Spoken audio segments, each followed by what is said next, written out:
Muitas pessoas temem essa imagem e outras a cultuam.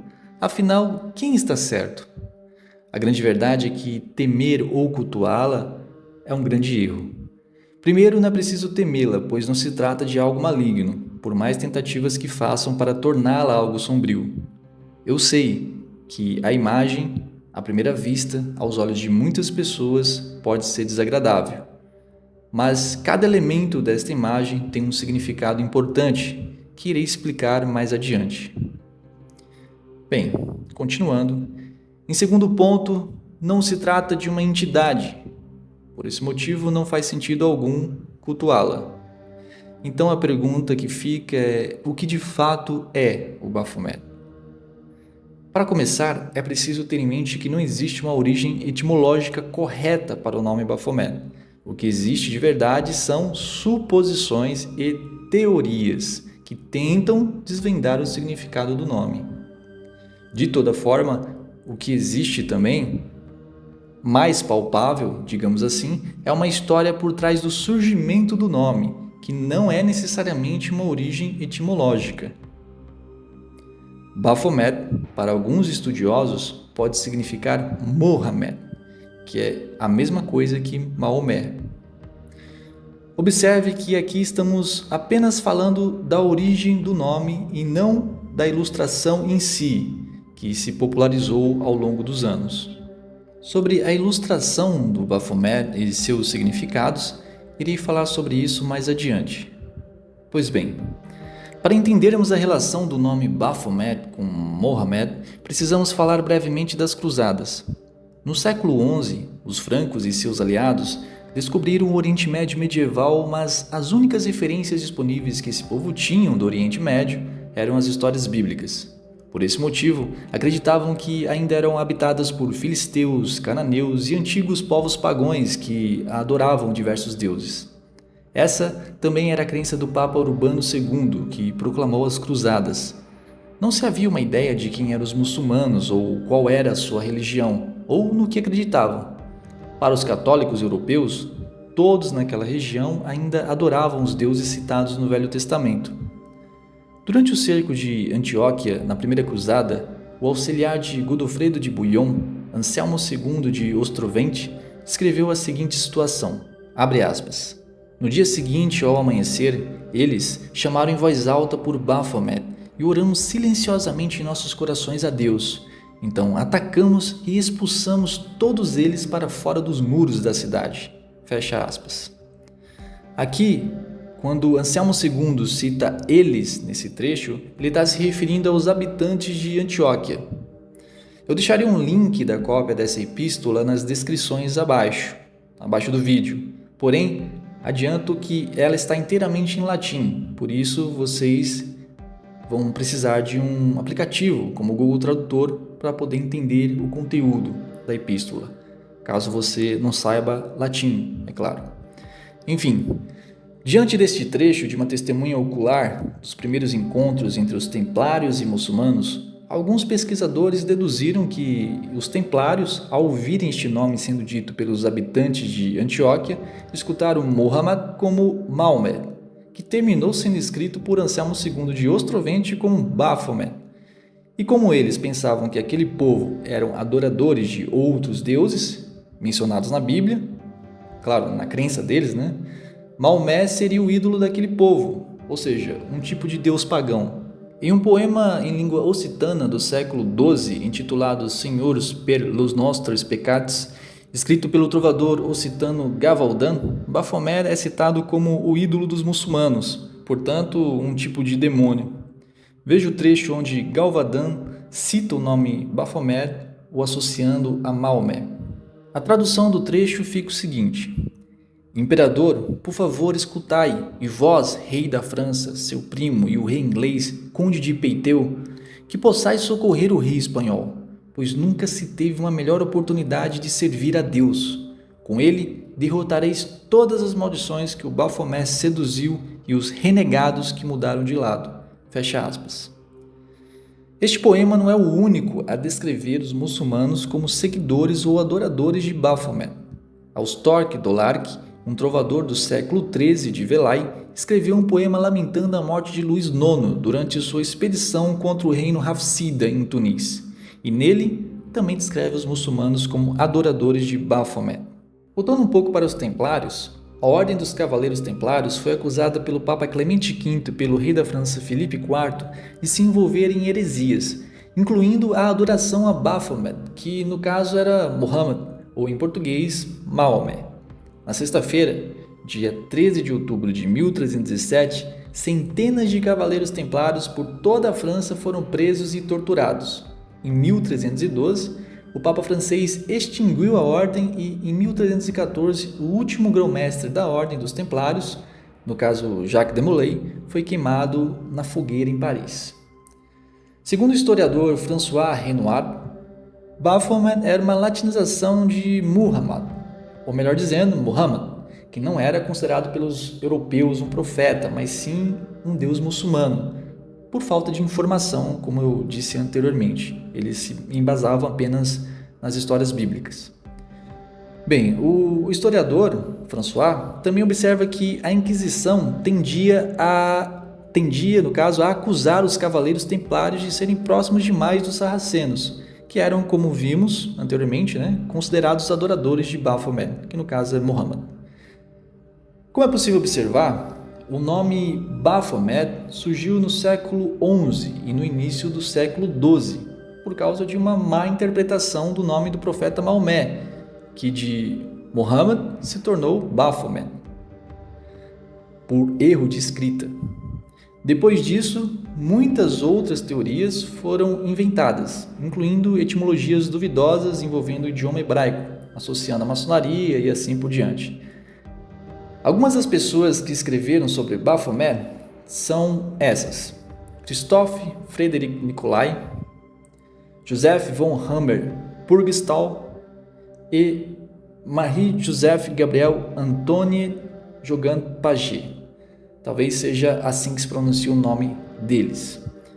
Não vou adentrar profundamente na história de cada um deles. Vocês podem olhar nas descrições, tem algumas fontes, e vocês podem ler sobre os artigos que eles escreveram ou pesquisar sobre isso, que não vale muito a pena falar sobre, porque na verdade o nome realmente surgiu, como eu mostrei aqui para vocês, no século XI e XII. Depois disso, houve muitas invenções, muitas teorias. Eu só estou mostrando essas pessoas para que vocês possam saber que existiu outros escritos, outras teorias. Bem, superando agora a tremenda confusão da origem e significado do nome, chegamos finalmente na ilustração tão polêmica. A ilustração foi feita em meados do século XVIII por Alphonse Louis Constant, nascido em 1810. Ele foi um poeta e escritor francês. Alphonse Louis Constant seguiu inicialmente uma carreira eclesiástica na Igreja Católica, porém abandonou o sacerdócio aos 20 e poucos anos de idade e começou a estudar e se aprofundar no ocultismo. Mais tarde, ele adotou o pseudônimo de Eliphas Levi Zahed, ou Eliphas Lavai Zahed, que é um anagrama de seu nome para o hebraico. Eu vou chamar ele da forma que nós chamamos aqui no Brasil, Eliphas Levi, para ficar mais fácil. Enfim, Eliphas Levi escreveu mais de 20 livros sobre magia, cabalá, estudos alquímicos e ocultismo. Entre estas obras, ele escreveu Dogma e Ritual de Alta Magia, publicados em 2 volumes, um em 1854 e o outro em 1856. Posteriormente, estes 2 volumes foram unificados e publicados em apenas um volume. É justamente neste livro, Dogma e Ritual de Alta Magia, que Eliphas Levi publica pela primeira vez esta imagem que ele mesmo desenhou e nomeou como Baphomet. Como vimos, no século XI a Igreja entendeu Muhammad como Baphomet e associou o profeta do Islã com um deus pagão. Tendo em vista que Eliphas Levi foi um sacerdote da Igreja Católica, é um pouco evidente que ele conhecia essa história, e pelo fato dele ser um ocultista, o nome foi uma forma de afastar os curiosos, o que funcionou perfeitamente. Todavia, existe uma coisa que ainda não comentei. Muhammad significa, etimologicamente, louvável, ou seja, Algo louvável refere-se a algo que merece elogios, admiração ou louvor, devido às suas qualidades positivas, virtudes ou méritos. Com isso, Eliphas Levi quer dizer de modo discreto, usando o nome Baphomet, que essa imagem contém significados que são dignos de reconhecimento.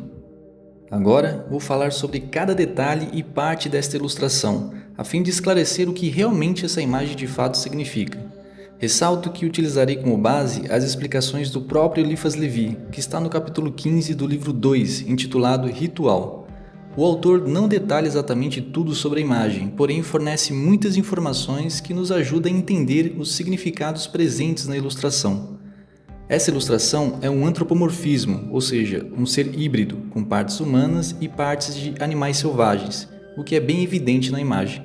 As asas às vezes são associadas por alguns estudiosos como sendo asas de corvo, porém isso é incerto.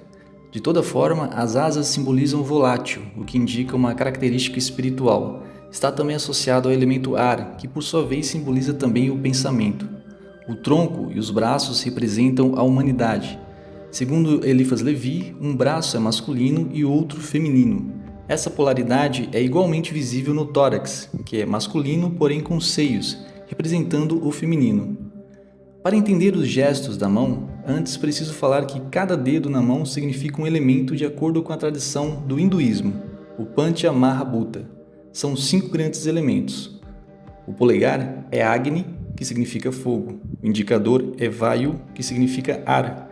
O médio, Akasha, que significa éter ou espaço. O anelar, Prithvi, que significa terra, e o mínimo, Jala, que significa água. Assim, a mão direita aponta para cima com o mudra, que significa trindade sagrada. O dedo indicador, ar, médio, éter, e o polegar, fogo, unido aos dois. E o mínimo, água, e o anelar, terra, estão para baixo. Simbolicamente, isso representa o sutil, a transcendência da consciência para um plano espiritual mais elevado. Já a mão esquerda faz basicamente o mesmo mudra, porém sem o polegar unido, ou seja, isso simboliza a matéria que está afastada de certa maneira do fogo do espírito. No braço direito está escrito solve e no esquerdo coagula. Solve et coagula é um conceito alquímico que reflete a ideia de que a transformação espiritual ou a busca da perfeição envolvem ciclos de dissolução, purificação e reintegração. Esse processo é visto como uma jornada em direção à pedra filosofal, ou à obtenção da grande obra, que simboliza a transmutação do ordinário para o extraordinário, o impuro para o puro, ou o comum para o sagrado. A lua que está acima representa a lua crescente e a lua que está embaixo, a minguante. Eliphas Levi associou as luas com a sefirot da árvore cabalística. A lua branca, no caso, é Hesed, que significa misericórdia, e a lua preta, Givora, que significa rigor. No abdômen do ser, há escamas de peixe representando o elemento água, ou seja, as emoções e sentimentos. O arco acima das escamas, segundo Eliphas Levi, representa a atmosfera. As patas e a cabeça são de um bode. O bode é da família de caprinos. Nesse caso, o bode é um macho. O bode foi utilizado para a ilustração, pois é um animal viril, curioso e inquieto. Ele sobe em árvores, escala montanhas e às vezes até caminha em 2 patas. Não era por acaso que os hebreus usavam bode para espiar os pecados da comunidade, pois era muito mais fácil para um bode viver solitariamente do que um carneiro, por exemplo. Enfim, o bode não é um animal fácil de domar e cuidar, completamente diferente das ovelhas que são mais calmas, obedientes e menos agressivas. Com isso, Eliphas Levi vai além das simplórias ideias preconceituosas. O bode é justamente usado pois ele busca sempre novos horizontes. É uma maneira discreta de simbolizar a busca por conhecimento. Porém, o fato de ser um animal selvagem demonstra uma ligação forte com a materialidade, ou seja, o elemento terra. É importante notar que os chifres do bode apontam em direções opostas, novamente mostrando a polaridade. O pentagrama na testa do bode simboliza a busca por iluminação. Ao contrário do que muitos pensam, o pentagrama não é um símbolo do mal. Caso você queira saber mais sobre o pentagrama, tem um vídeo aqui no canal onde eu falo mais profundamente sobre o símbolo. Deixarei o link nas descrições e nos cards acima do vídeo. O caduceu é um símbolo ligado ao deus grego Hermes, considerado o deus da comunicação, considerado também um mensageiro dos deuses. O cimo, ou o bastão, representa na imagem, de modo simbólico, o falo, ou seja, a força masculina. A serpente da direita é chamada Od, que representa a vida livremente dirigida, e a da esquerda, Ob, a vida fatal, e o globo dourado no cimo, Aur, representa a luz equilibrada. Estas duas serpentes opostas significam forças contrárias que podem ser associadas, mas não confundidas. As duas serpentes também simbolizam a Kundalini ou a Kundalini Shakti, um nome com origem no sânscrito. A Kundalini é considerada a consciência divina presente no corpo, dividida entre a parte superior e inferior. Ao despertar a energia Kundalini, ela ajuda a equilibrar os chakras, aumentando o nível de consciência. A coroa em forma de tocha na cabeça do bode é uma referência direta a Keter, a esfera que fica no topo da árvore cabalística. Ela é frequentemente associada a uma coroa e representa a unidade absoluta, a fonte primordial da qual todas as coisas emanam. A coroa na cabeça do bode fica localizada exatamente onde é o chakra coronário, ou o Sahasrara. Esse chakra serve como um canal de comunicação com a sabedoria divina e transcendental. No corpo humano, esse chakra está intimamente ligado à glândula pineal. Por esse motivo, há uma chama no topo da coroa, pois o fogo representa o conhecimento e a iluminação. O ser híbrido está sentado num cubo. O cubo sintetiza a matéria, as 3 dimensões e as 6 direções que possibilitam a existência nesse plano físico. O cubo também é a representação da pedra cúbica, ou a pedra polida, um símbolo de caráter e solidez. Em algumas tradições, entende-se que nós, seres humanos, somos uma pedra bruta e precisamos transmutar essa pedra em algo mais elevado, ou seja, de pedra bruta para pedra polida. Além disso, em alguns textos alquímicos, o cubo é considerado a pedra filosofal, a pedra capaz de transformar o chumbo da ignorância no ouro da sabedoria. A esfera, abaixo do cubo, representa o mundo, por isso o cubo está sobre a esfera, pois o cubo, de certa forma, nos representa no plano físico, como eu disse antes. Assim, esse ser antropomórfico, sentado no cubo, é o conhecimento, entendimento e a sabedoria que precisamos buscar para elevar o nosso espírito. Uma informação importante é que Eliphas Levi, para criar essa ilustração, que ele batizou como Baphomet, ele usou como inspiração uma carta de tarô que possui o título de Diabo. Vale ressaltar que as cartas de tarô foram produzidas bem antes das publicações de Eliphas Levi. Observe que tudo nesta ilustração é polarizado, tudo é dualidade, inclusive a ilustração é em preto e branco, uma alusão ao yin e yang do taoísmo. O que Eliphas Levi quer dizer, de certa forma, com essa imagem é que se faz necessário integrar a luz e a sombra, o bem e o mal, pois apenas nestas condições é que realmente podemos chegar na luz da sabedoria divina. A natureza não diferencia o bem do mal, tudo apenas é como deve ser, exercendo seu propósito em plenitude. Apenas nós, seres humanos, estamos presos na ilusão da separação. Isso não significa dizer que ter uma atitude destrutiva é a mesma coisa que ter uma atitude construtiva, pois nós, diferente de outros seres que conhecemos até então, temos a capacidade de escolher. Portanto, se buscarmos escolher nos harmonizar com a natureza divina, conseguiremos exercer o nosso verdadeiro propósito. Aqui finalizo a explicação sobre o temido e mal entendido Baphomet. Apesar da ilustração ser um pouco grotesca, é preciso ter em mente que isso foi proposital, pois é muito comum os ocultistas criarem enigmas e alegorias que muitas vezes confundem e afastam os que vivem na ignorância, aproximando assim apenas aqueles que estão aptos a começar uma jornada de sabedoria. Se você gostou desse vídeo, deixe seu like, comente o que você pensa sobre essa ilustração e compartilhe com seus amigos. Gratidão, paz e bem a todos.